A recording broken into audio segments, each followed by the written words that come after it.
La révolution numérique, nous la vivons depuis une petite trentaine d'années. Elle pose de nombreuses questions sociales, économiques, politiques, intimes aussi, on ne se rend pas toujours compte. Mais nos modes de vie sont profondément bouleversés, nos schémas intellectuels également. On en parle avec vous, Alexandre Lacroix. Vous êtes journaliste et écrivain, directeur de la rédaction de Philosophie Magazine. Et vous venez de publier ce livre, Ce qui nous relie, chez Alary Éditions. Un livre qui pose cette question, jusqu'où Internet changera nos vies. Alors vous dites dans ce livre que nous ne sommes pas forcément conscients de cette révolution que nous sommes en train de vivre. Comment expliquez-vous cela? Parce que cette révolution se fait sur la durée, sur le temps réel?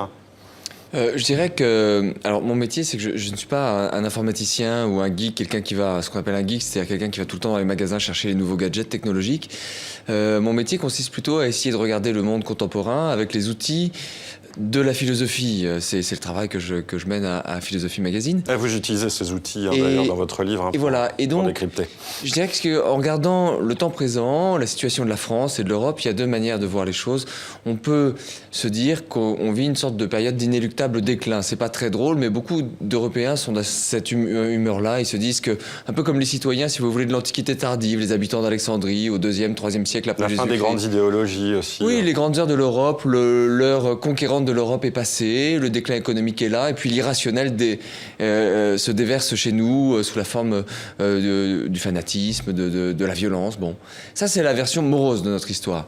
Elle est juste, mais je la tempérerais par une autre vision de l'histoire contemporaine qui consiste à dire qu'on a aussi de la chance, en tout cas les gens de ma génération ont de la chance d'avoir été les témoins indirects d'une révolution que j'appelle la troisième révolution du signe. Alors, troisième révolution du signe, c'est une révolution qui touche à la manière dont les hommes déposent des traces de leur passage sur Terre et les échanges.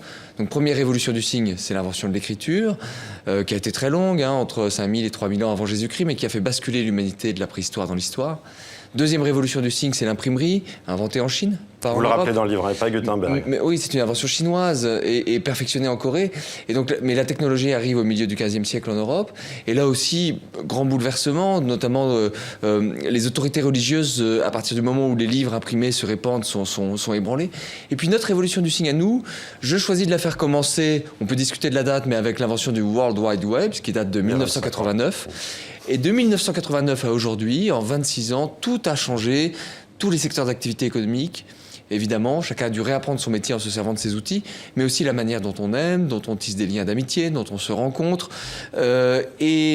Et donc, nous sommes face à une transformation extrêmement rapide qui touche tous les continents. Ça aussi, c'est intéressant par rapport à l'imprimerie. Oui, il y a quelque chose qui est intéressant dans votre livre. Vous dites on ne peut plus présumer de ce que pense un homme en Amérique latine, enfin, selon sa position géographique, justement avec cette révolution Internet. Alors, tout le monde a accès à la connaissance, en fait. Ouais, je prends un exemple qui m'a amusé, parce que c'est un livre écrit comme un récit, à la première personne. Donc je vais voir des gens, j'enquête, et avec quelques réflexions philosophiques. Et quand on regarde le livre d'André Gide, Voyage au Congo, eh ben, on a un Européen lettré qui voyage au Congo et il est le seul lettré.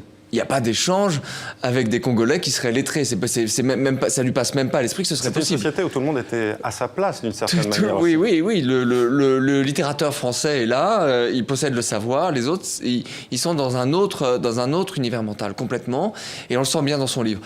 Je raconte une anecdote qui est, je devais donner une conférence à côté de Lima au Pérou, et puis j'avais choisi de louer un appartement par Airbnb, par Internet, mais près de l'aéroport, dans une zone, et l'ambassade me disait n'y allez pas, c'est dangereux, etc. Et le logeur, effectivement, c'était un peu entre la favela et le logeur, en engageant la conversation, dit « Ah, vous faites de la philosophie, mais moi j'ai étudié la philosophie 1 an à Heidelberg. » Il avait étudié la philosophie en allemand dans le texte, et il était logeur dans une favela. Ça, c'est le monde d'aujourd'hui. C'est un monde, en fait, où le réseau a permis notamment une circulation accrue du savoir de telle manière qu'un peu partout sur la Terre, il y a des gens qui se passionnent pour des choses, notamment la philosophie, et qui ne sont pas censés se passionner. Et Internet relie ceux qui se ressemblent. C'est aussi ce que vous dites. Alors, cette révolution numérique, vous avez décidé de l'illustrer à travers 3 rencontres, 3 portraits, 3 hommes, des héros, comme vous les appelez. Alors, il y a Julian Assange, Peter Thiel, et puis Philippe. On va d'abord parler de Julian Assange, qu'il a été un peu compliqué d'approcher. C'est le fondateur de Wikileaks, que vous avez rencontré 2 fois. Pourquoi est-ce que vous vouliez le rencontrer à ce point? Votre femme parle une fascination amoureuse. Oui, non, c'est-à-dire que Julian, c'est lui qui m'a fait basculer dans cette aventure de me mettre vraiment à réfléchir sur la manière dont Internet, le web avait modifié les grandes catégories de la philosophie politique, l'État, le citoyen, la séparation entre espace public et espace privé. La question de l'asymétrie de l'information également. Tout ça, c'est un peu caduque. Et puis, il y a eu une occasion d'aller le voir. J'avais commencé à nouer des contacts avec lui. Il y a un philosophe américain qui a dit, mais finalement, enfin australien, mais qui travaille aux États-Unis, qui s'appelle Peter Singer, qui dit Internet va réussir là où la religion a échoué. C'est-à-dire que le projet des monothéismes, c'était de rendre l'humanité plus morale. Ça n'a pas marché. On voit que les gens mentent, volent, etc. Mais par contre, avec Internet, vous êtes vraiment visible. Vous n'êtes pas placé sous l'œil de Dieu, mais sous l'œil du réseau. Surveillance. En permanence, vous êtes surveillé, et là, vous allez devoir vous conduire moralement. Donc lui, il trouvait ça formidable. Il donnait l'exemple de John Galliano, notamment. Oui, et il trouvait ça formidable, Peter Singer. Et donc, je suis allé voir Julian Assange et on a conversé avec Peter Singer via Skype. Et alors, Julian Assange s'en est pris à lui extrêmement violemment. Vous le dites, il l'a démonté complètement. Il l'a démonté parce que lui, il dit, mais votre projet, c'est un projet de surveillance, c'est un projet de transparence totale, c'est un projet totalitaire. Et à ma grande surprise, et c'est là que Julian est philosophiquement intéressant, il dit, moi, je ne suis pas pour la transparence. Ma direction, ce serait plutôt transparence pour les puissants, respect de la vie privée pour les faibles. Son idée à lui, c'est d'agir par l'information et d'agir politiquement par l'information. Alors, autre chose qui change notre rapport à l'histoire, c'est le phénomène des truthers. Ça vient du mot truth, en anglais, je le prononce sans doute mal, qui veut dire vérité, et qu'on peut qualifier de conspirationniste. Vous en avez rencontré un, je le citais tout à l'heure, Philippe, c'est un Français qui était installé à Asunción. Je dis était installé parce qu'il est mort, vous le révélez dans le livre. Vous communiquez par Skype avec lui, il vous expose en fait les grandes théories en cours sur le web, d'un nouvel ordre mondial, des puissants qui font tout pour garder le pouvoir. C'est une plongée dans un monde que vous ne connaissiez pas. Oui, alors j'ai rencontré effectivement Philippe à l'occasion de c'était le même voyage qu'au Pérou, c'est-à-dire j'étais en Amérique du Sud pour des conférences sur ce qu'Internet modifie en philosophie politique, qui était un sujet sur lequel je travaillais. Et Philippe me dit, mais moi j'ai des révélations à faire. C'était mon logeur, là aussi, et des révélations à faire. C'était un ancien militaire, un peu en rupture de banc. Et il m'a fait entrer, comme il dit, dans la matrice, c'est-à-dire dans un contre-récit historique. Le récit historique que les conspirationnistes ont construit, mais eux-mêmes n'utilisent pas le mot de conspirationniste pour désigner leur démarche. Ils se qualifient de truthers, c'est-à-dire ils cherchent la vérité. Alors si je dis très vite ce qu'il veut faire, lui, enfin sa vision du monde contemporain, c'est que il y a un gigantesque programme eugéniste qui va se mettre en place et que les 9/10 de l'humanité vont être cyniquement éliminés. Évidemment, dit comme ça paraît délirant et c'est faux. Mais dans le détail, son récit est passionnant et la manière dont il monte son récit est passionnant.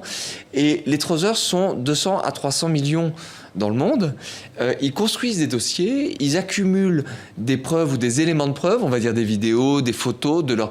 Et donc, ils sont quand même plus nombreux que la totalité des historiens de métier et des journalistes. Et ça posera donc justement question sur le rapport à l'histoire plus tard, et pour les historiens du futur. Ouais. Orwell l'avait vu, qui détient le passé, et les totalitarismes l'avaient compris, qui détient le passé maîtrise l'avenir. Et donc, c'est ça qui se passe avec les truthers, qui va détenir le passé. Alors, il y a cette troisième rencontre aussi avec Peter Thiel, le milliardaire américain qui veut repousser, lui, les limites du corps humain, relier l'homme à la machine, c'est le transhumanisme. Et ça fait recette, aux États-Unis notamment. Alors, là, on est dans la projection. C'est-à-dire, je dirais qu'avec Julian Assange, l'activiste, avec Philippe, celui qui conteste les médias et qui propose une autre vérité historique, on est encore dans un champ qu'on connaît assez bien. Ensuite, je suis allé dans la Silicon Valley pour rencontrer l'entourage de Peter Thiel, qui a été formé en philosophie à Stanford, donc est milliardaire, premier investisseur de Facebook et philosophe. En tout cas, il a des positions philosophiques. Et j'ai enquêté autour de leur nouveau projet, qui est de créer une entité qui serait plus puissante intellectuellement que l'homme. Ils appellent ça la singularité technologique. Oui. Alors la singularité technologique, si elle existe, cette entité, on va rentrer dans une histoire post-humaine. C'est-à-dire que l'homme étant connecté à la machine, c'est cette entité-là qui va prendre beaucoup de décisions de régulation globale, de flux, de transport, de marchandises. Et donc, ce discours de la singularité technologique agit comme une grande utopie. Et avec ce cap en tête, les gens de la Silicon Valley sont en train de travailler massivement dans le domaine de la santé, c'est-à-dire de tout ce qui connecte le corps humain aux machines. Et là, alors je vais prendre un exemple concret, parce qu'il faut retomber sur Terre. Les médicaments, par exemple. Les médicaments, c'est très simple, quand vous prenez un médicament, vous vous empoisonnez un peu. Pourquoi ? Parce que tous les médicaments sont surdosés. L'aspirine, 500 mg, c'est ce qui fonctionne sur tout le monde, mais pour vous, c'est peut-être 220 mg qu'il faudrait. Leur idée, c'est que vous donnez toutes vos données biométriques sur une clé USB au médecin qui, lui, vous prescrit une molécule active. Et puis, effectivement, là, il utilise une application qui va calculer la posologie adaptée pour vous. Tiens, au passage, dans l'acte médical, Google ou Apple touchent quelque chose. Intéressant, c'est un gros marché. Et ensuite, vous allez à la pharmacie et là, on vous imprime vos médicaments. L'impression des médicaments est déjà autorisée depuis l'été dernier aux États-Unis. Alors, on se dit formidable. C'est formidable, c'est mieux que le système actuel, sans doute, pour la médecine. Mais en même temps, ça veut dire que ces données biomédicales, qui peuvent concerner aussi votre génome, qui les possède? Eh bien, Google, des opérateurs privés. Ça, c'est beaucoup plus inquiétant. Voilà. Et une question d'actualité que je voulais aussi aborder avec vous, c'est la question aussi du cyber-djihadisme, ou aussi la façon dont les djihadistes discutent, organisent grâce à Internet, grâce au Darknet. Ça, c'est aussi une réalité, hein. C'est une réalité. Alors, ce qui est intéressant, c'est qu'il y a une discussion ces derniers jours entre Snowden via Twitter, donc Snowden, l'activiste qui est en Russie, et le fondateur de la série, le créateur de la série The Wire.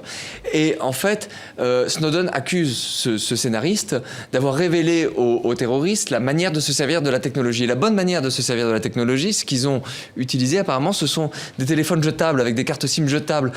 En fait, des technologies de base.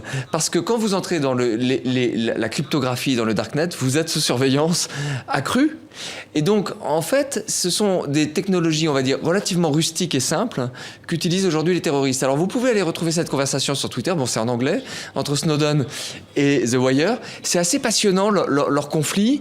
Et là, on voit, quand on a entendu aussi que les services secrets russes avaient acheté des machines à écrire, on voit aussi que le danger ne vient pas forcément de l'utilisation malveillante des technologies contemporaines, que souvent, ceux qui ont des projets criminels, les organisations criminels utilisent des technologies pauvres pour se soustraire en fait aux surveillances du type NSA.